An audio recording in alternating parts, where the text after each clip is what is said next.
नमस्कार, आप देख रहे हैं समाचार आपके साथ। मैं हूं पराक्रम सिंह शेखावत। बताएंगे आपको इस वक्त की बड़ी खबरें। समाचार की शुरुआत करेंगे सुर्खियों के साथ। चीन के राष्ट्रपति शी जिनपिंग ने किया शंघाई शिखर सम्मेलन में प्रधानमंत्री नरेंद्र मोदी का स्वागत। प्रधानमंत्री एससीओ सम्मेलन को करेंगे संबोधित। रूस के राष्ट्रपति पुतिन के साथ भी होगी द्विपक्षीय बैठक।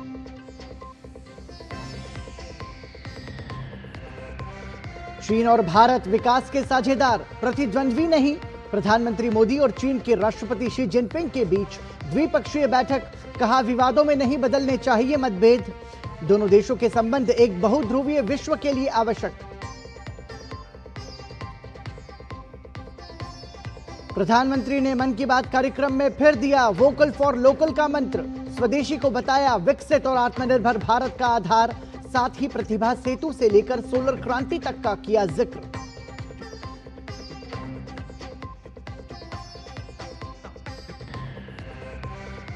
केंद्रीय गृह मंत्री अमित शाह के निर्देश पर प्राकृतिक आपदाओं में नुकसान के आकलन के लिए अंतर मंत्रालयीय केंद्रीय टीमों का गठन। केंद्रीय टीमें करेंगी प्रभावित जिलों का दौरा।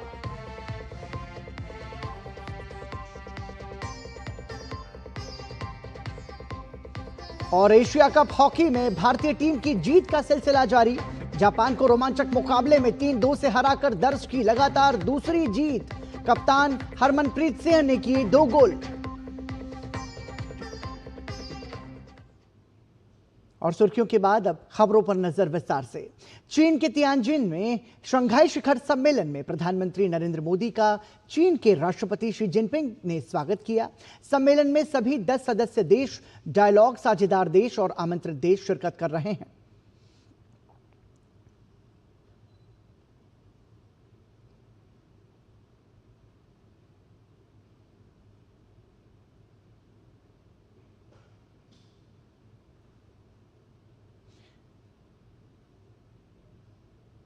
इससे पहले प्रधानमंत्री नरेंद्र मोदी ने चीन के तियानजिन में राष्ट्रपति शी जिनपिंग से मुलाकात की। दोनों नेताओं ने द्विपक्षीय संबंधों को आगे बढ़ाने की प्रतिबद्धता जताई। प्रधानमंत्री ने राष्ट्रपति शी जिनपिंग को अगले वर्ष भारत की मेजबानी में हो रहे ब्रिक्स शिखर सम्मेलन के लिए आमंत्रित भी किया। चीन के तियानजिन में एक मुलाकात जिस पर दुनिया की नजर रही। इस बैठक में प्रधानमंत्री नरेंद्र मोदी और चीन के राष्ट्रपति शी जिनपिंग ने पिछले वर्ष कजान में हुई बैठक के बाद रिश्तों में तेजी से हुई प्रगति का स्वागत किया। साथ ही दोहराया कि भारत चीन प्रतिद्वंदी नहीं, विकास साझेदार हैं। दोनों देशों के मतभेद विवाद में नहीं बदलने चाहिए। पीएम ने भारत और चीन की रणनीतिक स्वायत्तता का जिक्र करते हुए कहा कि दोनों देशों के रिश्तों को तीसरे देश के लेंस से नहीं देखा जाना चाहिए। हमारे सहयोग से दोनों देशों के 2.8 बिलियन लोगों के हित जुड़े हुए हैं। इससे पूरी मानवता के कल्याण का मार्ग भी प्रशस्त होगा। परस्पर विश्वास, सम्मान और संवेदनशीलता के आधार पर हम अपने संबंधों को आगे बढ़ाने के लिए प्रतिबद्ध हैं। पीएम मोदी और राष्ट्रपति शी जिनपिंग ने बीते वर्ष सीमा पर सेनाओं के पीछे हटने और तब से शांति का माहौल बने रहने पर संतोष व्यक्त किया। दोनों नेताओं ने समग्र द्विपक्षीय संबंधों और अपने लोगों के दीर्घकालिक हितों को ध्यान में रखते हुए सीमा से जुड़े सवाल के निष्पक्ष, उचित और पारस्परिक रूप से स्वीकार्य समाधान की प्रतिबद्धता जताई। सीमा पर डिसएंगेजमेंट के बाद शांति और स्थिरता का माहौल बना हुआ है। हमारे स्पेशल रिप्रेजेंटेटिव्स के बीच बॉर्डर मैनेजमेंट के संबंध में सहमति बनी। कैलाश मानसरोवर यात्रा फिर से शुरू की। दोनों देशों के बीच डायरेक्ट फ्लाइट भी फिर से शुरू की जा रही है। दोनों नेताओं ने विश्व व्यापार को स्थिर रखने में भारत और चीन की अर्थव्यवस्थाओं की भूमिका को रेखांकित किया। साथ ही द्विपक्षीय व्यापार और निवेश संबंधों के विस्तार और घाटा कम करने के लिए राजनीतिक और रणनीतिक दिशा से आगे बढ़ने की आवश्यकता पर बल दिया। द्विपक्षीय, क्षेत्रीय और वैश्विक मुद्दों और चुनौतियों जैसे आतंकवाद और फेयर ट्रेड को लेकर बहुपक्षीय मंचों पर साझा आधार के विस्तार को दोनों नेताओं ने जरूरी माना।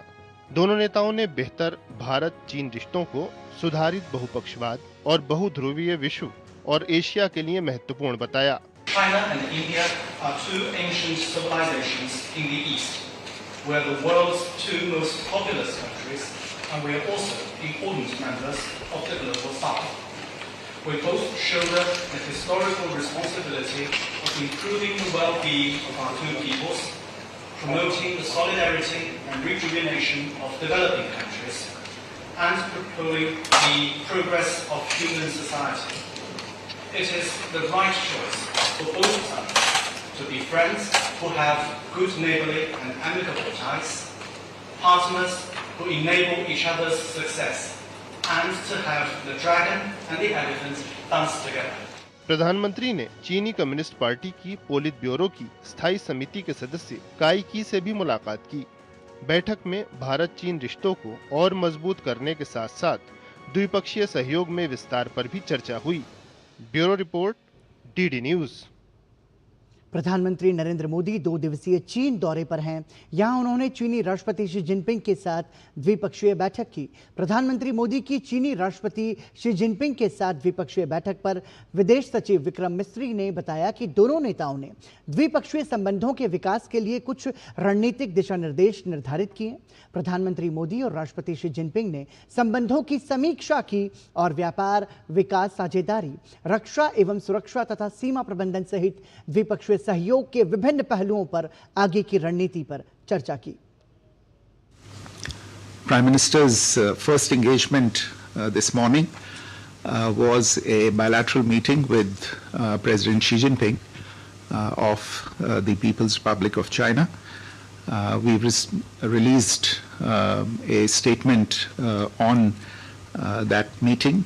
In their meeting this morning, both the leaders were happy to note the progress that had been registered, the actions that had been taken since the meeting in Kazan, and the momentum that had been maintained in bilateral relations since that meeting, especially in the domain of people-to-people relations.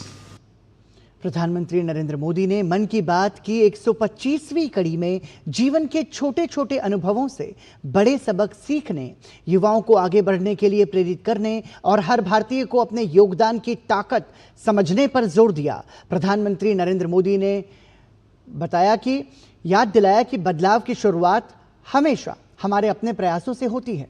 ये report देखिए।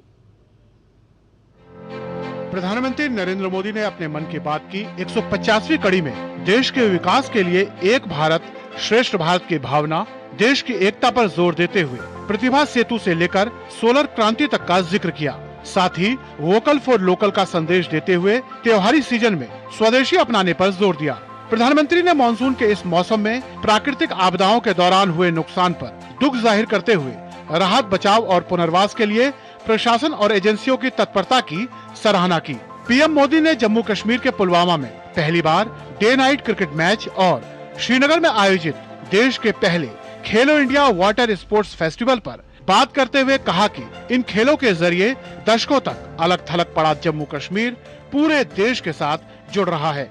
जम्मू कश्मीर के पुलवामा के एक stadium में record संख्या में लोग इकट्ठा हुए। यहां पुलवामा का पहला डे नाइट क्रिकेट मैच खेला गया। पहले ये होना असंभव था, लेकिन अब मेरा देश बदल रहा है। दूसरा आयोजन जिसने ध्यान खींचा वो है देश में हुआ पहला खेलो इंडिया वाटर स्पोर्ट्स फेस्टिवल, और वो भी श्रीनगर की डल झील पर हुआ। सचमुच ऐसा उत्सव आयोजित करने के लिए ये कितनी खास जगह है। इसका उद्देश्य है जम्मू कश्मीर में वाटर स्पोर्ट्स को और लोकप्रिय बनाना। इसमें पूरे भारत से 800 से अधिक एथलीट्स ने हिस्सा लिया। प्रधानमंत्री ने मन की बात में यूपीएससी सिविल सर्विसेज परीक्षा में मामूली अंतर से असफल हुए अभ्यर्थियों के लिए एक नई उम्मीद की किरण का उल्लेख करते हुए कहा कि अब ऐसे होनहार विद्यार्थियों के लिए भी प्रतिभा सेतु नामक एक डिजिटल प्लेटफॉर्म बनाया जाएगा। प्रतिभा सेतु में उन उम्मीदवारों का डेटा रखा गया है जिन्होंने यूपीएससी की अलग अलग परीक्षाओं के सभी चरण पास किए, लेकिन अंतिम मेरिट लिस्ट में उनका नाम नहीं आ पाया। इस पोर्टल पर 10,000 से ज्यादा ऐसे होनहार युवाओं का डेटा बैंक मौजूद है। कोई सिविल सर्विस की तैयारी कर रहा था, कोई इंजीनियरिंग सर्विस में जाना चाहता था, कोई मेडिकल सर्विसेज के हर पड़ाव को पार कर चुका था, लेकिन फाइनल में उसका सिलेक्शन नहीं हुआ। ऐसे सभी उम्मीदवारों की जानकारी अब प्रतिभा सेतु पोर्टल पर उपलब्ध कराई जा रही है। इस पोर्टल से प्राइवेट कंपनियां इन होनहार स्टूडेंट्स की जानकारी लेकर उन्हें अपने यहाँ नियुक्ति दे सकती है। साथियों, इस प्रयास के नतीजे भी आने लगे हैं। सैकड़ों उम्मीदवारों को इस पोर्टल की मदद से तुरंत नौकरी मिली है और वो युवा जो मामूली अंतर से रुक गए थे, अब नए आत्मविश्वास के साथ आगे बढ़ रहे हैं। मन की बात कार्यक्रम में प्रधानमंत्री ने कहा कि आज सूर्य की ऊर्जा और टेक्नोलॉजी के सहयोग से संचालित सोलर पावर किसानों की जिंदगी को जगमगा रहा है। पीएम ने इस अवसर पर बिहार की सोलर दीदी का भी जिक्र किया, जिन्होंने सोलर पंप से अपनी ही नहीं बल्कि एक पूरे गांव की किस्मत बदल दी। सोलर पावर से किसानों की जिंदगी भी बदल रही है। वही खेत, वही मेहनत, वही किसान, लेकिन अब मेहनत का फल कहीं ज्यादा है। ये बदलाव आ रहा है सोलर पंप से और सोलर राइस मिल से। बिहार की देवकी जी ने सोलर पंप से गांव की किस्मत बदल दी है। मुजफ्फरपुर के रतनपुरा गांव के रहने वाली देवकी जी को लोग अब प्यार से सोलर दीदी कहते हैं। बिहार के मुजफ्फरपुर के निवासी देवकी देवी ने मन की बात कार्यक्रम में अपने नाम का जिक्र होने पर खुशी जाहिर की। प्रधानमंत्री मोदी जी मन के बात में हमर नाम लिखी न, यही से हमारा उत्साह और जाग गई है। ऐसे और हम मन से उत्साह से हम और काम कर सके। पीएम मोदी ने 15 सितंबर को इंजीनियर्स डे और 17 सितंबर को विश्वकर्मा जयंती की शुभकामनाएं दी। पीएम ने कहा कि अगले महीने सितंबर में हम हैदराबाद लिबरेशन डे भी मनाएंगे। ये वही महीना है जब हम उन सभी वीरों के साहस को याद करते हैं जिन्होंने ऑपरेशन पोलो में हिस्सा लिया था। साथ ही प्रधानमंत्री ने भारतीय संस्कृति की व्यापकता का जिक्र करते हुए कहा कि आप दुनिया के किसी भी कोने में चले जाएं, वहां आपको भारतीय संस्कृति का प्रभाव देखने को जरूर मिलेगा। Bureau report, DD news. मन की बात के अपने संबोधन में प्रधानमंत्री ने एक ऐसे विषय पर जोर दिया जो दरअसल हमारे देश को विकसित बनाने के हमारे स्वप्न को साकार करने में बड़ी भूमिका निभा सकता है। प्रधानमंत्री नरेंद्र मोदी ने एक बार फिर स्वदेशी अपनाने पर जोर देते हुए वोकल फॉर लोकल के मंत्र को अपनाने का आह्वान किया। देखिए ये रिपोर्ट। प्रधानमंत्री नरेंद्र मोदी ने मन की बात में एक बार फिर स्वदेशी अपनाने पर जोर देते हुए वोकल फॉर लोकल के मंत्र को अपनाने का आह्वान किया। प्रधानमंत्री नरेंद्र मोदी ने गणेश उत्सव के दौरान देशवासियों से स्वदेशी अपनाने की अपील की। पीएम ने कहा कि हमें गर्व के साथ स्वदेशी को अपनाते हुए आगे चलना है। प्रधानमंत्री ने कहा कि एक ही मंत्र, वोकल फॉर लोकल, एक ही रास्ता, आत्मनिर्भर भारत, एक ही लक्ष्य, विकसित भारत। गर्व से कहो, ये स्वदेशी है। इस भाव को लेकर हमें आगे चलना है। एक ही मंत्र, वोकल फॉर लोकल, एक ही रास्ता, आत्मनिर्भर भारत, एक ही लक्ष्य, विकसित भारत। साथियों, इन खुशियों के बीच आप सभी स्वच्छता पर जोर देते रहें, क्योंकि जहां स्वच्छता है वहां त्योहारों का आनंद भी और बढ़ जाता है। प्रधानमंत्री मोदी ने भारत को वैश्विक विनिर्माण केंद्र बनाने की दिशा में महत्वपूर्ण कदम उठाए हैं। इन अभियानों का उद्देश्य स्थानीय कारीगरों, छोटे उद्यमियों और सूक्ष्म, लघु और मध्यम उद्यमों को सशक्त बनाना है। तो चलिए आपको बताते हैं कि वोकल फॉर लोकल अभियान से देश को कितना लाभ मिला है, अर्थव्यवस्था में क्या परिवर्तन आया है भारत का कुल निर्यात 2024-25 में रिकॉर्ड स्तर पर पहुंच गया है। इस समय भारत का निर्यात 824.9 अरब अमेरिकी डॉलर हो गया है, जो 2013-14 में 466.22 बिलियन अमेरिकी डॉलर था। वहीं स्वदेशी अभियान को शक्तिशाली बनाते हुए खादी और ग्रामोद्योग आयोग ने नया कीर्तिमान रच दिया है। वित्त वर्ष 2024-25 में उत्पादन, बिक्री, रोजगार सृजन का नया रिकॉर्ड बनाया है। बीते 11 वर्षों में बिक्री में 447%, उत्पादन में 347% और रोजगार सृजन में 49.23% वृद्धि दर्ज की गई है। वित्त वर्ष 2013-14 की तुलना में बिक्री में 399.69% और उत्पादन में 314.79% की वृद्धि हुई है। वहीं खिलौना बाजार पर भी भारतीय उत्पादों का दबदबा बन रहा है। 2024 में भारत में खिलौना बाजार 1.72 बिलियन अमेरिकी डॉलर का आंका गया है, जिसके 2028 तक 4.97 बिलियन अमेरिकी डॉलर तक पहुंचने का अनुमान है। वित्तीय वर्ष 2014-15 की तुलना में 2022-23 में खिलौनों की आयात में 52% की कमी आई है। 2022-23 में खिलौनों के निर्यात में 239% की शानदार वृद्धि देखने को मिली है। घरेलू बाजार में उपलब्ध खिलौनों की गुणवत्ता में भी लगातार सुधार हो रहा है। स्वदेशी खिलौना उत्पादन के लिए चन्नापटना, कोंडापल्ली और वाराणसी जैसे खिलौना क्लस्टरों को बढ़ावा दिया जा रहा है। वहीं बात करें इलेक्ट्रॉनिक्स की, तो पिछले 11 वर्ष में भारत में इलेक्ट्रॉनिक्स के विनिर्माण में 6 गुना वृद्धि हुई है। इलेक्ट्रॉनिक्स का घरेलू उत्पाद 11.5 लाख करोड़ रुपए मूल्य पहुंच गया है। इसमें 3 लाख करोड़ रुपए मूल्य का निर्यात भी शामिल है। इलेक्ट्रॉनिक्स के क्षेत्र में 25 लाख लोगों को प्रत्यक्ष एवं परोक्ष रूप में रोजगार मिल रहा है। वहीं वोकल फॉर लोकल ने अलग अलग राज्यों के हस्तशिल्प उद्योग को भी नई ऊर्जा दी है। भारत के हथकरघा हस्तशिल्प उत्पाद की वैश्विक बाजारों में मजबूत मांग बनी हुई है। 20 से अधिक देशों में निर्यात हो रहा है। वित्त वर्ष 2024-25 में अमेरिका सबसे बड़ा गंतव्य बन गया है। अमेरिका में 331.56 करोड़ रुपए का निर्यात हुआ। वहीं संयुक्त अरब अमीरात 179.91 करोड़ रुपए के साथ दूसरे स्थान पर है, जबकि नीदरलैंड को 73.88 करोड़ रुपए का, फ्रांस को 66.14 करोड़ रुपए का और यूनाइटेड किंगडम को 65.6 करोड़ रुपए का निर्यात हुआ है। Bureau report, DD news.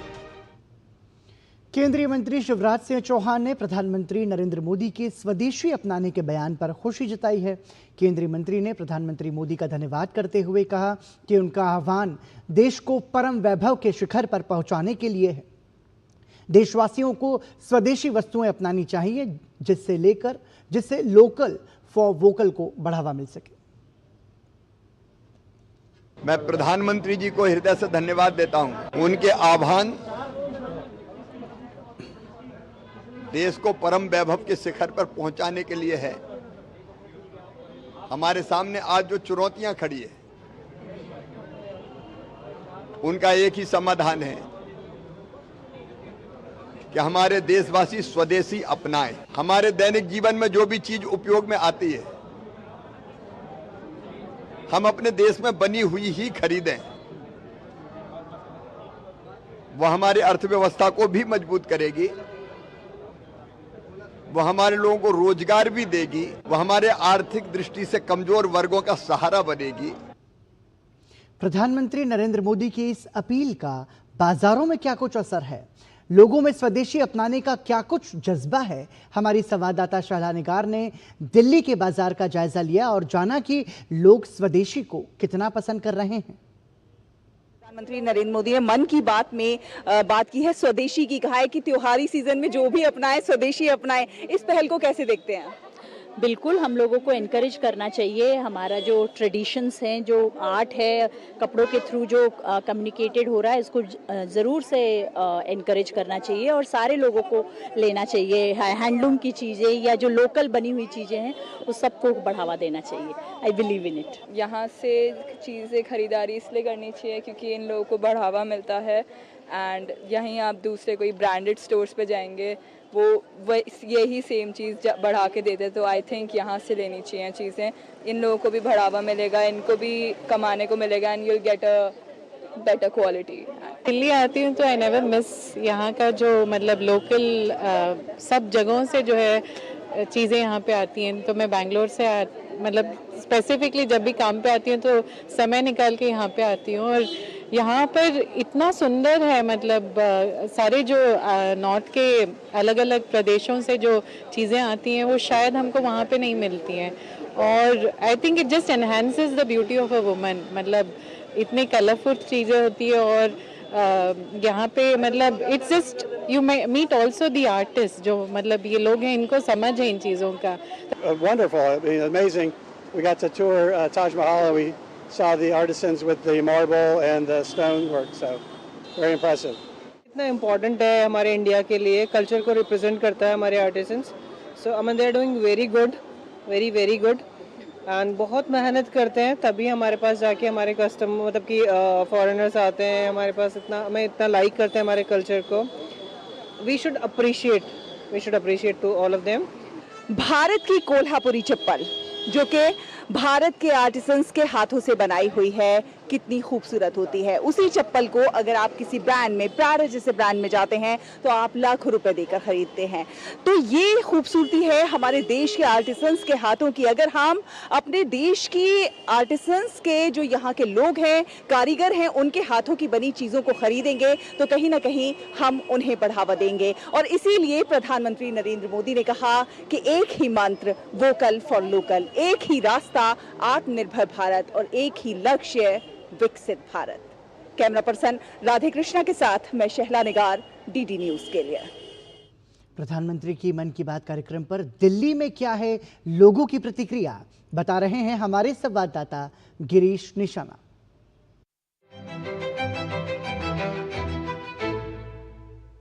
देश की राजधानी दिल्ली में भी प्रधानमंत्री की मन की बात कार्यक्रम को बहुत उत्साह के साथ सुना।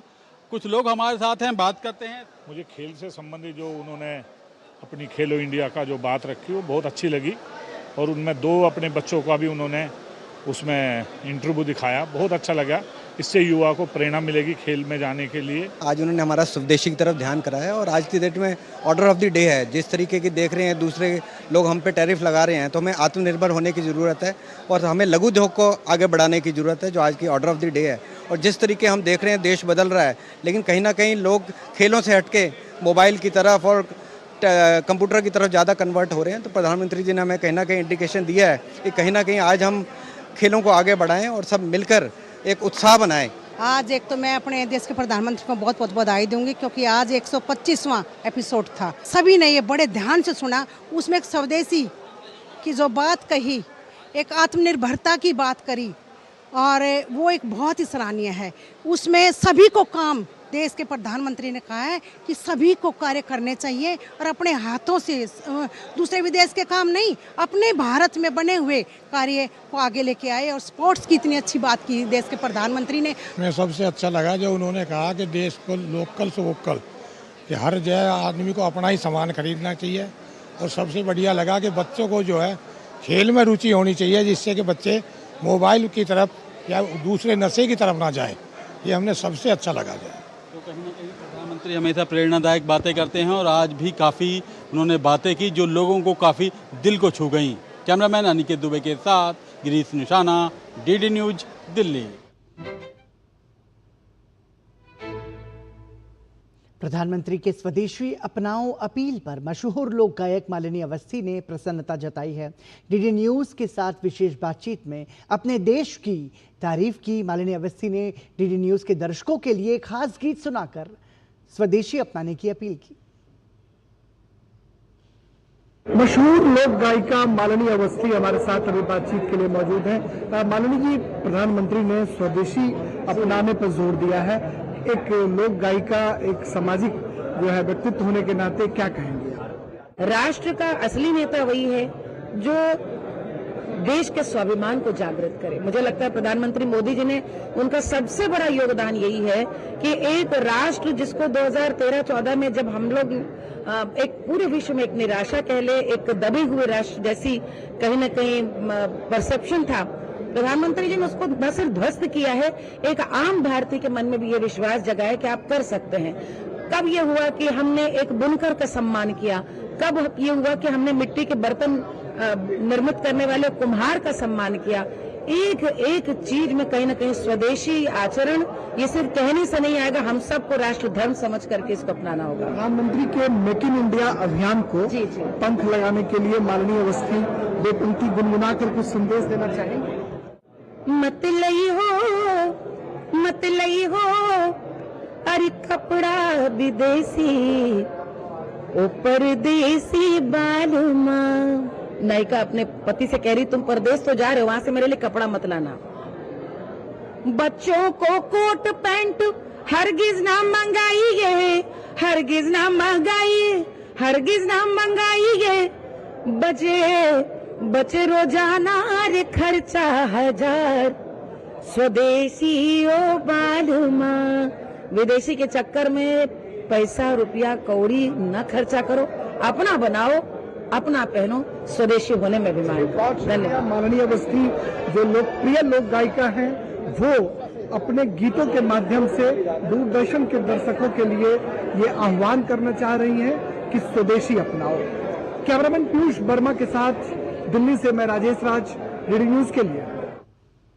भिलाई में लोगों ने 125वीं मन की बात कार्यक्रम को सुना। इसके बाद लोगों ने कहा कि ये कार्यक्रम बहुत ही प्रेरणादायक है, इसमें हर बार कुछ नया होता है।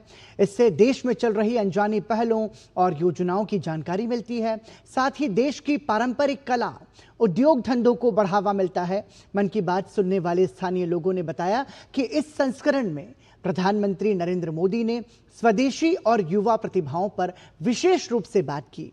2 खिलाड़ियों और उनके परिवार को सम्मानित किया गया। इससे उनको खुशियां और पहचान मिली, जबकि इससे दूसरे लोग भी प्रेरणा लेंगे। साथ ही प्रधानमंत्री नरेंद्र मोदी ने संदेश दिया कि सभी लोग मिलकर देश के विकास में योगदान दें।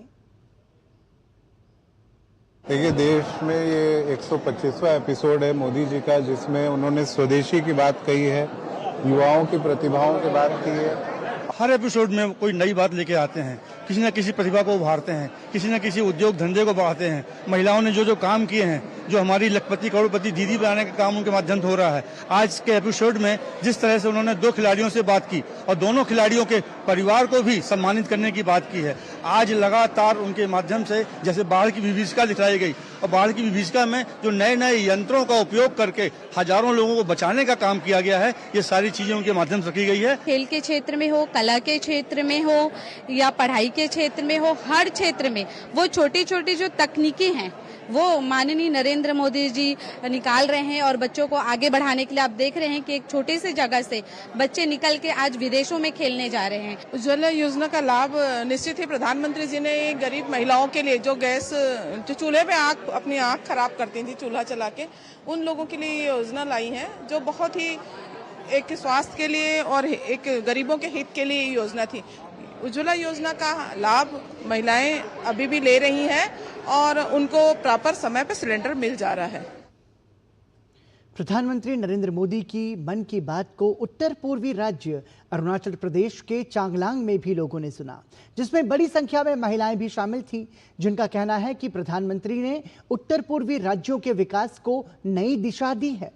पहले मेरे आसपास क्या होता है इसकी जानकारी नहीं होती थी, लेकिन अब मन की बात कार्यक्रम से विकास की हर योजनाओं के बारे में पता चलता है। प्रधानमंत्री नरेंद्र मोदी की मन की बात को सुदूर अरुणाचल प्रदेश के चांगलांग में भी लोगों ने सुना। बड़ी संख्या में यहाँ पर महिलाएं हैं जिन्होंने प्रधानमंत्री की मन की बात को सुना। उनसे बात करते हैं, जानने की कोशिश करते हैं। आपने प्रधानमंत्री की मन की बात को सुना, तमाम मुद्दों पर प्रधानमंत्री बात करते हैं, किस तरीके से मोटिवेशन मिलता है आप लोगों को? मैं सबसे पहले तो हमारे मोदी जी को कोटि कोटि धन्यवाद देना चाहती हूँ, हमारे चांगलांग डिस्ट्रिक्ट के जिला की ओर से और बिहाफ ऑफ और महिला हम लोग चांगलांग डिस्ट्रिक्ट से, क्योंकि ये जब से ये मन की बात लॉन्च हुआ है हम तो स्पेशली हम महिलाओं को बहुत मोटिवेशन हम लोग को मिला है, क्योंकि इससे पहले हम लोग को ये पता नहीं चलता है कि मेरे सामने वाले बस्ती गांव में दूर दराज में क्या हो रहे हैं, क्या डेवलपमेंट हो रहा है, ये हमें मालूम नहीं होता था। लेकिन मन की बात के दौरान हम लोग हर इंडिया के हर जिला के वहां से हम लोग ने एंटरप्रेन्योर जो महिलाएं हैं वो लोग भी निकाल के आए हैं। तो उन सबको देख के हमें बहुत इंकरेज मिला है। स्पेशली सेल्फ हेल्प ग्रुप एक दूसरा को बहुत मोटिवेट हम लोग हुआ है, एक दूसरा का भाषण सुन के, एक दूसरा का जो काम का जो एक्सपीरियंस वो लोग का फाइनेंशियली कितना स्ट्रांग हुआ है वो उन सबको भी मन की बात में सब दिखाता है। मन की बात मतलब इतना इंटीरियर तक जाके, छोटा छोटा गांव तक जाके उसने डेवलप कराया है। जहां सड़क नहीं है वहां वो सब पहुंचा है। वो सब देख के हम लोग को मतलब, और पढ़ाई लिखाई के बच्चों के बारे में बहुत आगे सोचते हैं, उसको देख के बहुत अच्छा लगता है। जी बिल्कुल। आप बताइए, आप मन की बात कैसे मोटिवेट करती है आप लोगों को? कितना गांव में जो आप लोग यहाँ रहते हैं उत्तर पूर्वी भारत में किस तरीके से दिख रहा है?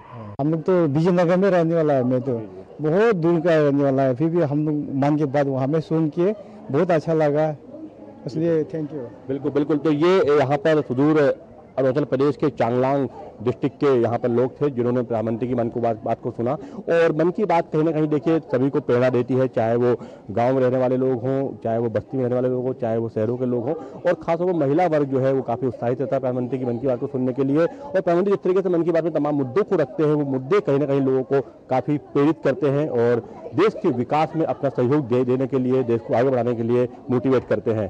कैमरामैन ललित कुमार के साथ अजीत द्विवेदी, चांगलांग डिस्ट्रिक्ट, अरुणाचल प्रदेश।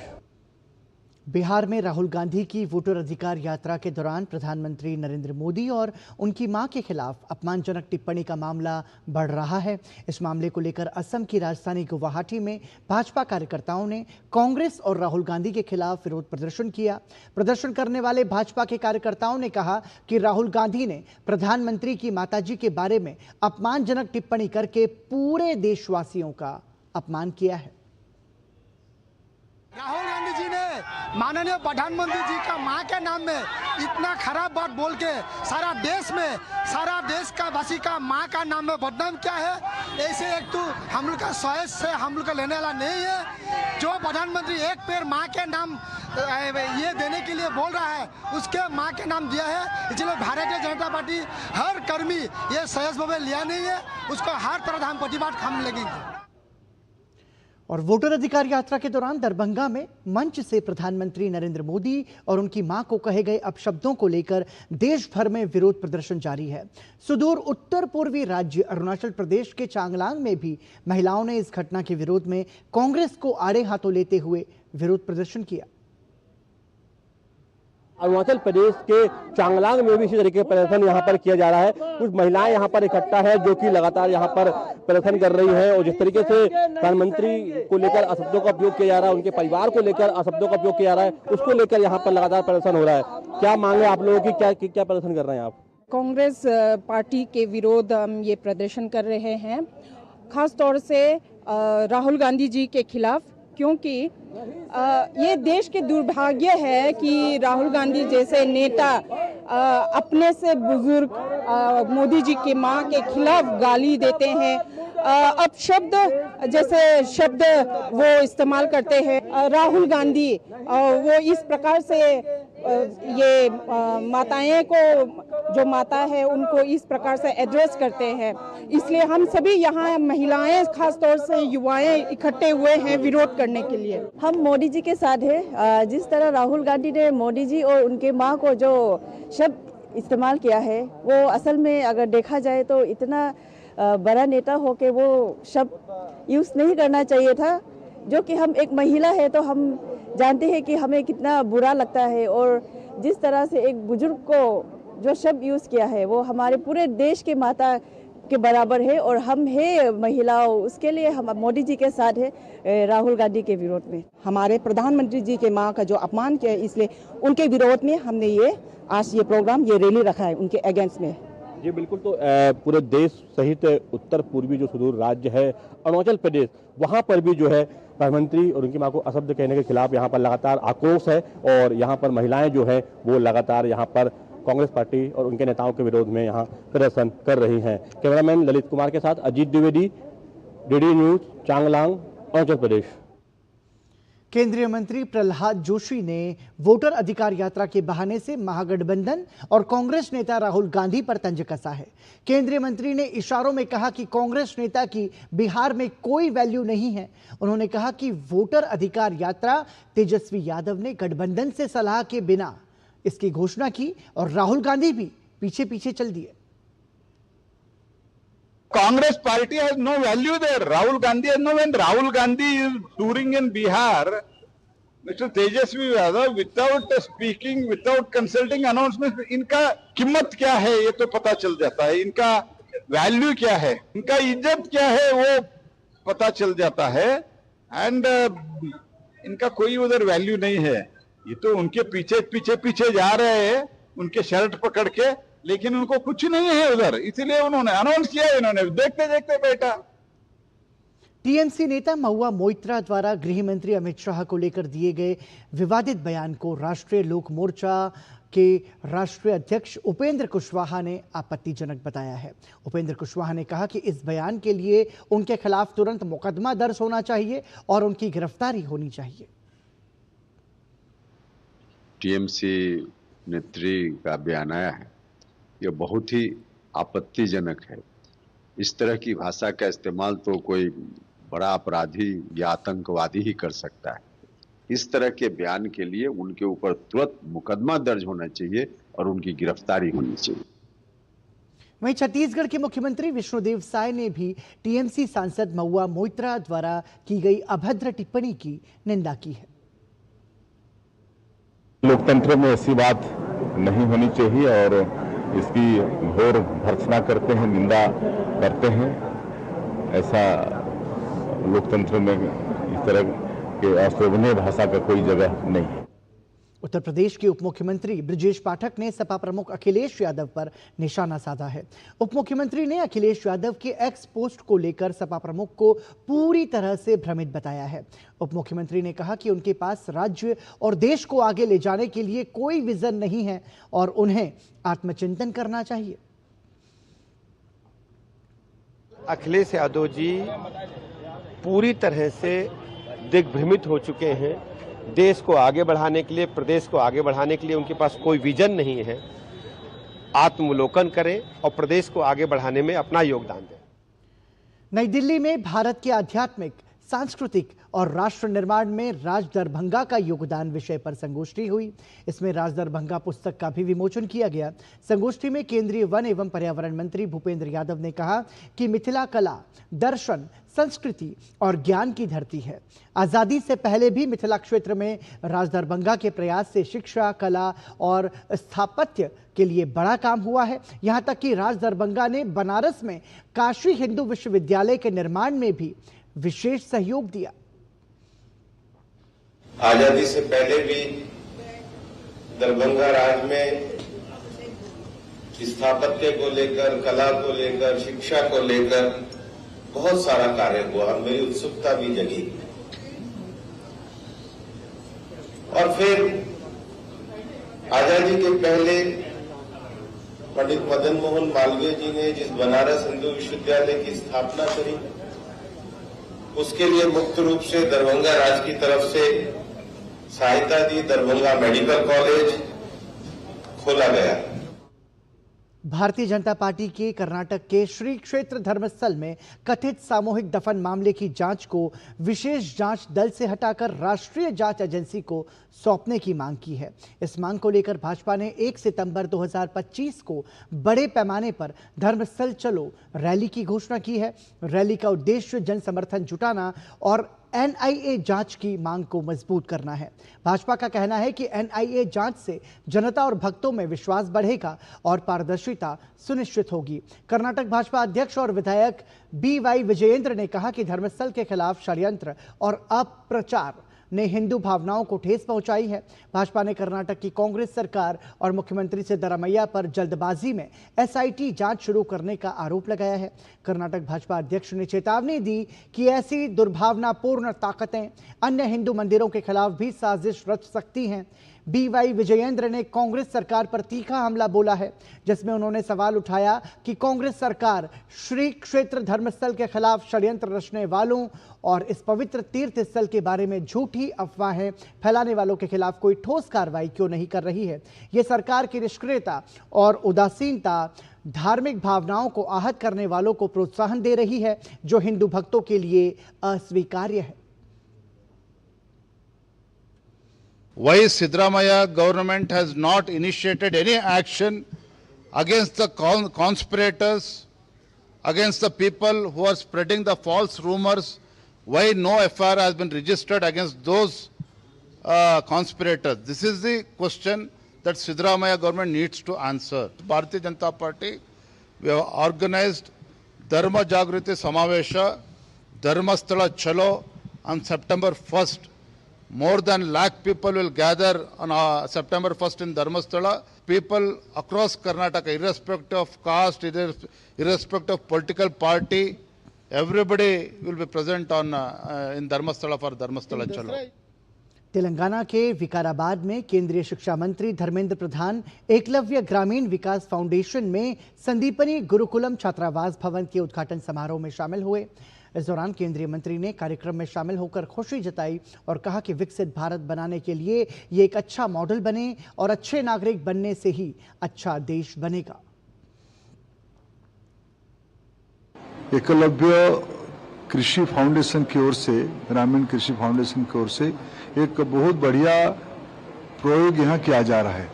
एक एग्रीकल्चरल पॉलिटेक्निक, एक गुरुकुल सीबीएसई की स्कूल, एक एग्रीकल्चरल फार्म जो नेचुरल फार्मिंग करता है और आयुर्वेदिक की कई प्रकार की प्रयोग यहाँ किया जाता है।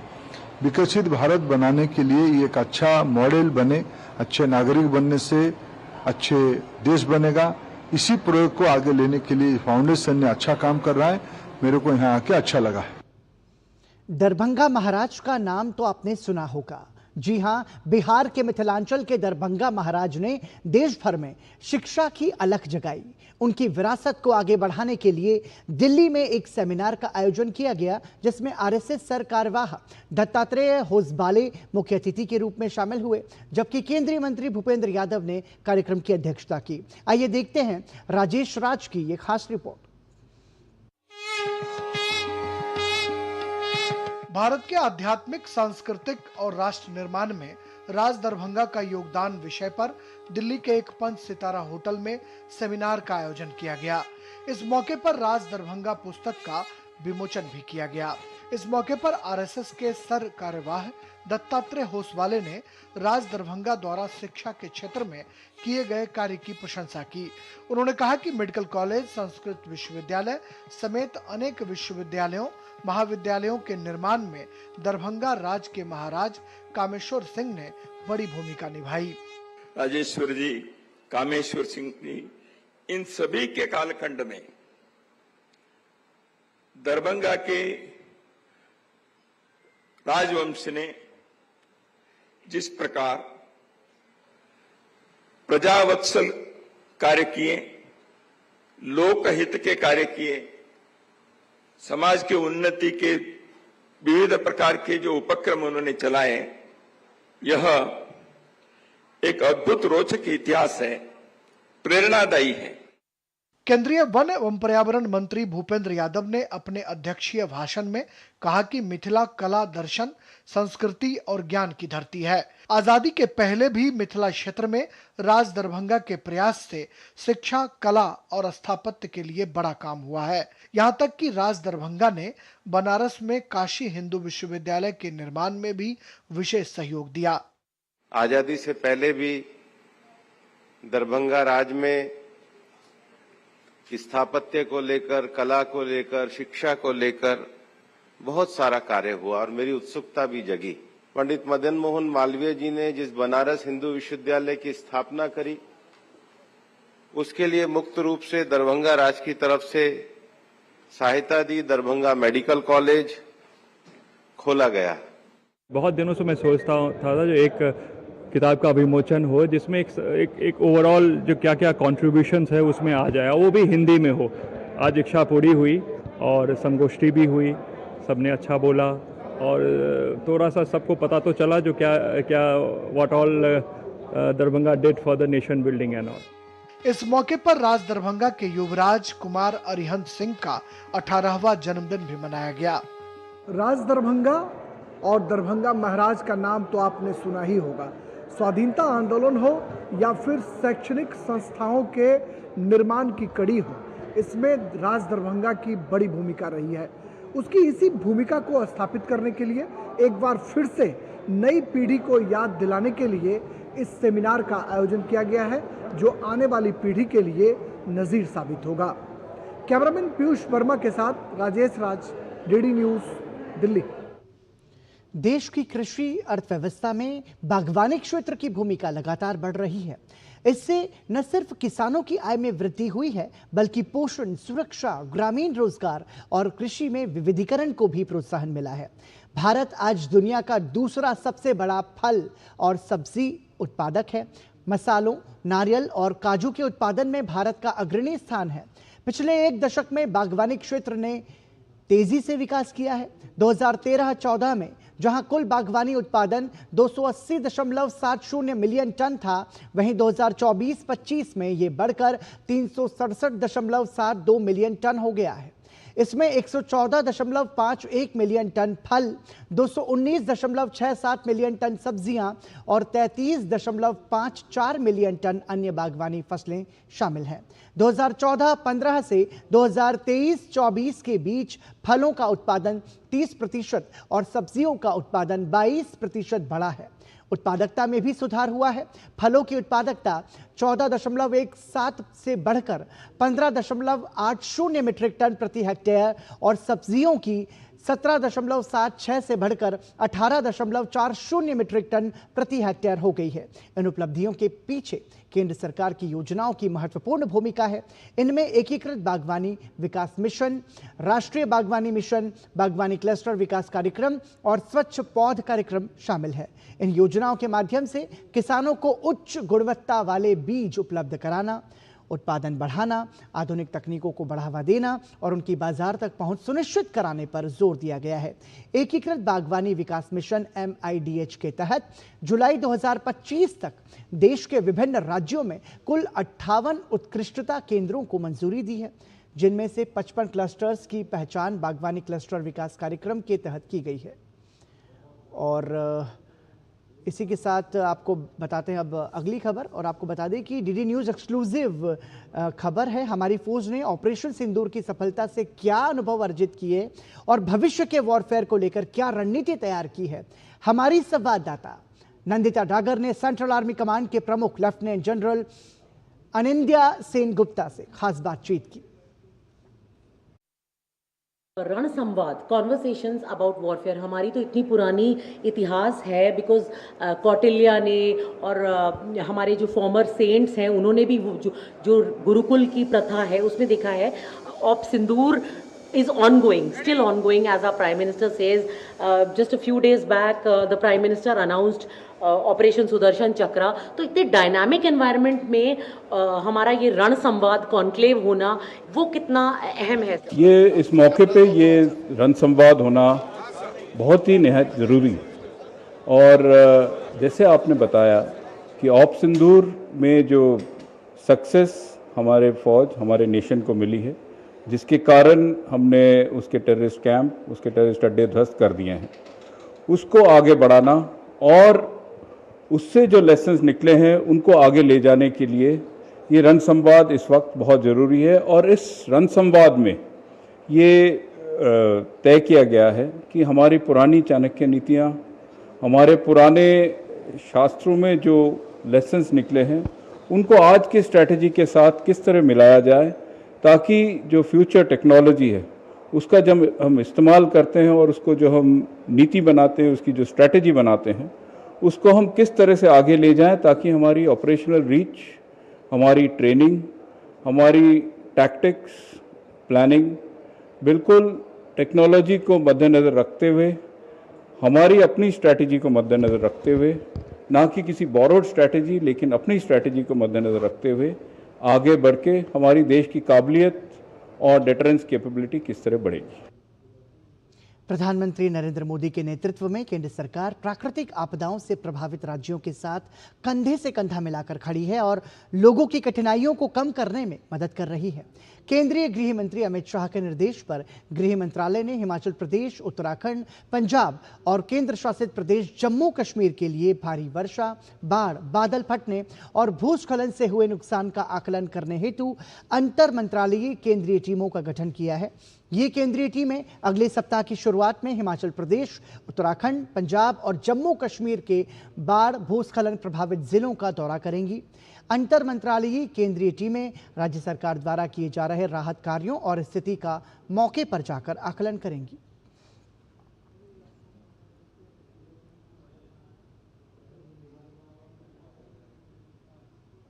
उत्तर भारत में भी भारी बारिश ने हालात को और गंभीर बना दिया है।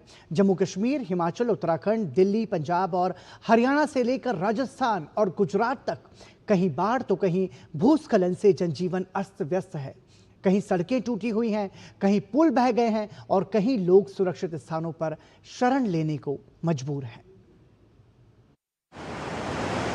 जम्मू कश्मीर में मूसलाधार बारिश से नदियां उफान पर हैं। तवी नदी पर बने पुल का एक हिस्सा बह जाने के बाद भारतीय सेना ने केवल 3 दिन के अंदर ही 110 फुट लंबा अस्थायी बैली ब्रिज तैयार कर स्थानीय लोगों को बड़ी राहत दी है।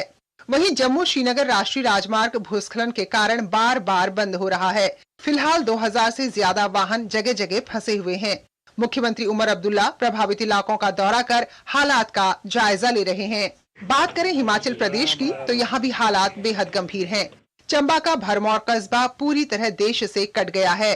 सड़कों के क्षतिग्रस्त होने के बाद जरूरी सामान हेलीकॉप्टर के जरिए पहुंचाए जा रहे हैं। मणिमहेश यात्रा पर गए करीब 5000 श्रद्धालुओं का भी हवाई मार्ग से सुरक्षित रेस्क्यू किया गया है।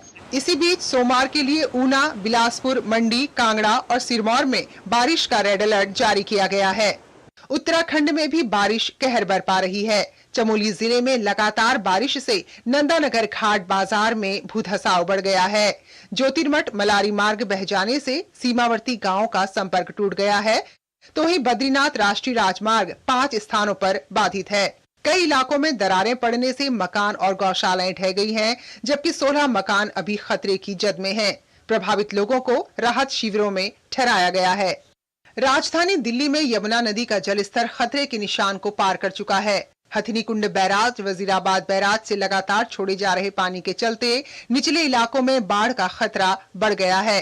मौसम विभाग ने दिल्ली एनसीआर में 3 सितंबर तक लगातार बारिश का अनुमान जताया है, जबकि पंजाब और हरियाणा भी बारिश से बेहाल हैं। पंजाब के मोहाली और कई अन्य हिस्सों में जलभराव है। किसानों की फसलें बर्बाद हो रही हैं, तो वहीं बड़ी संख्या में लोग भी बेघर हो गए हैं। राजस्थान और गुजरात में भी बारिश का दौर जारी है। लगातार हो रही बारिश से उत्तर भारत के कई राज्य बाढ़, भूस्खलन और जलभराव जैसी समस्याओं से जूझ रहे हैं। मौसम विभाग ने हिमाचल प्रदेश, उत्तराखंड, जम्मू कश्मीर और पंजाब के कई हिस्सों में अगले 48 घंटों तक भारी बारिश की चेतावनी जारी की है। प्रशासन और राहत दल 24 घंटे हालात को संभालने की कोशिश में जुटे हैं। फिलहाल मौसम विभाग की चेतावनी को देखते हुए लोगों को सुरक्षित स्थानों पर पहुँचाने का काम चल रहा है। Bureau report, DD news. Uttarakhand में लगातार हो रही बारिश अब आफत बनकर बरस रही है, जिससे सामान्य जनजीवन अस्त व्यस्त हो गया है।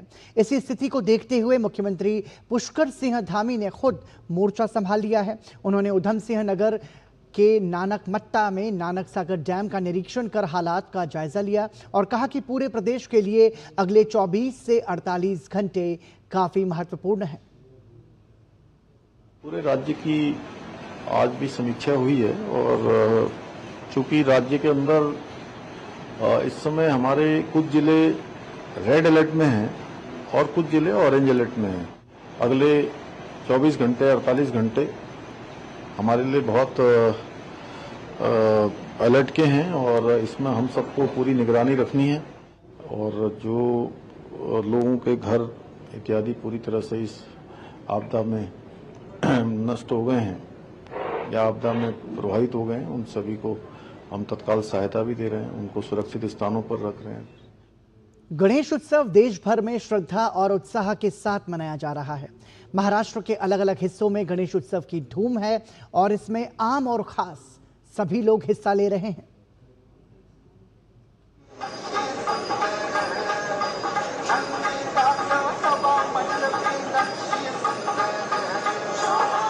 देश भर में गणेशोत्सव का उत्साह चरम पर है। मुंबई से लेकर अहमदाबाद और श्रीनगर तक हर शहर में गणपति पंडालों की अनोखी छटा देखने को मिल रही है। गणपति के दर्शन कर उनकी कृपा हासिल करने की आशा लिए भक्त गणपति के पंडालों में भारी संख्या में पहुंच रहे हैं। केंद्रीय मंत्री और भाजपा के राष्ट्रीय अध्यक्ष जेपी नड्डा ने महाराष्ट्र के मुख्यमंत्री देवेंद्र फडणवीस के साथ मुंबई में लाल बादशाह राजा के दर्शन किए और पूजा अर्चना की।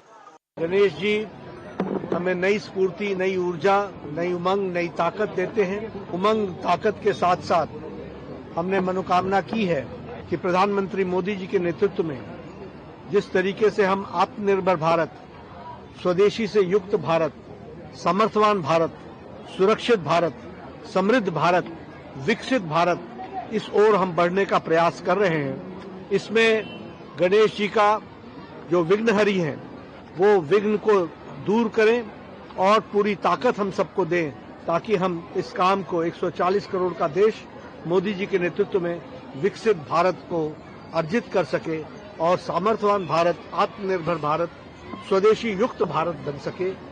केंद्रीय गृह मंत्री अमित शाह ने गुजरात के अहमदाबाद में डिवाइन यूनिटी ग्रुप द्वारा आयोजित गणेश उत्सव में पूजा अर्चना की। वहीं झारखंड के राज्यपाल संतोष गंगवार ने रांची में केंद्रीय मंत्री संजय सेठ के आवास पर भगवान गणेश के दर्शन किए। गणेश चतुर्दशी का त्योहार चल रहा है। 10 दिन विघ्नहर्ता, कष्टहर्ता गणेश भगवान जब पृथ्वी पे आते हैं तो उल्लास ही उल्लास होता है। मेरे घर पे पिछले कई दशक से गणेश जी विराजते हैं और आज पंचमी का दिन है। महामहिम राज्यपाल महोदय आज पूजन करने आए थे, आरती उन्होंने की, राज्य के लोगों के लिए कामना की। तो गणेश भगवान हमेशा आशीर्वाद, और गणेश चतुर्दशी का पर्व तो दुनिया में जहां जहां सनातनी रहते हैं सब गणेश उत्सव मनाते हैं। जम्मू कश्मीर में श्रीनगर के हब्बा कदल क्षेत्र में कश्मीरी पंडित समुदाय की ओर से गणेश चतुर्थी समारोह का आयोजन किया गया, जिसमें बड़ी संख्या में लोग शामिल हुए। चेन्नई में भगवान गणेश की मूर्ति विसर्जन जुलूस में बड़ी संख्या में भक्त शामिल हुए। वहीं जबलपुर में पुलिस थाने की थीम पर बनाया गया पंडाल आकर्षण का केंद्र है। Bureau report, DD news. Bihar के राजगीर में खेले जा रहे एशिया कप 2025 में भारतीय हॉकी टीम का शानदार प्रदर्शन जारी है। भारतीय टीम ने अपने दूसरे पूल मुकाबले में जापान को 3-2 से हरा दिया। इस मैच में भारत की ओर से कप्तान हरमनप्रीत सिंह ने 5वें और 46वें मिनट में 2 गोल दागे। वहीं मनदीप सिंह ने 1 गोल करने में सफलता पाई। दूसरी ओर जापान के लिए कवाबे कोसेई ने 2 गोल किए। जापान के खिलाफ मैच में भारतीय गोलकीपर कृष्ण बहादुर पाठक ने शानदार बचाव किए। भारतीय टीम ने अपने पहले मुकाबले में चीन को 4-3 से हराया था और अब भारतीय टीम अपने आखिरी पूल मुकाबले में सोमवार को कजाकिस्तान से भिड़ेगी। और इसी के साथ समाचार में अभी के लिए इतना ही, लेकिन डीडी न्यूज पर खबरों का सफर जारी है। दीजिए अनुमति। नमस्कार।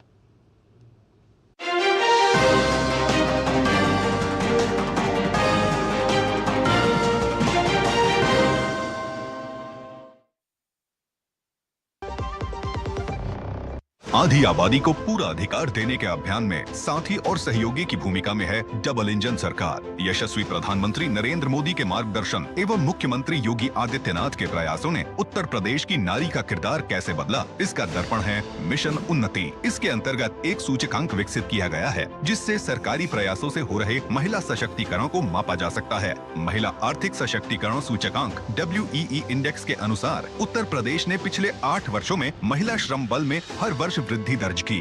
2017 के बाद हुए इस बदलाव का आधार बनी चुस्त दुरुस्त कानून व्यवस्था एवं मिशन शक्ति का विजन, जिसने महिलाओं को सुरक्षित बनाया, स्वावलंबन का मार्ग भी प्रशस्त किया। व्यवसाय, तकनीक एवं अन्य क्षेत्रों में महिलाओं के कौशल विकास और प्रशिक्षण से सरकारी नौकरियों में महिलाओं की संख्या में लगातार वृद्धि हुई। विभिन्न सरकारी योजनाओं और कार्यक्रमों ने स्वयं सहायता समूहों, आसान ऋण एवं उद्यमिता को प्रोत्साहन देकर आत्मनिर्भरता के नए द्वार खोले। काम दमदार, डबल इंजन सरकार। पता है, I was a bright student. कुछ करना चाहती थी, कुछ बनना चाहती थी। आप अपना खुद का स्टार्ट कीजिए ना, खुद का बिजनेस। पर उसमें पैसे तो बहुत लगेंगे ना। Zero investment. Zero investment? हाँ, I'm doing it. मैं एक principal madam. She's my client. मैं LIC एजेंट हूँ। LIC एजेंट बनो? अब बड़ा सोचो। हमारी वेबसाइट पर जाएं या अपनी नजदीकी LIC शाखा से संपर्क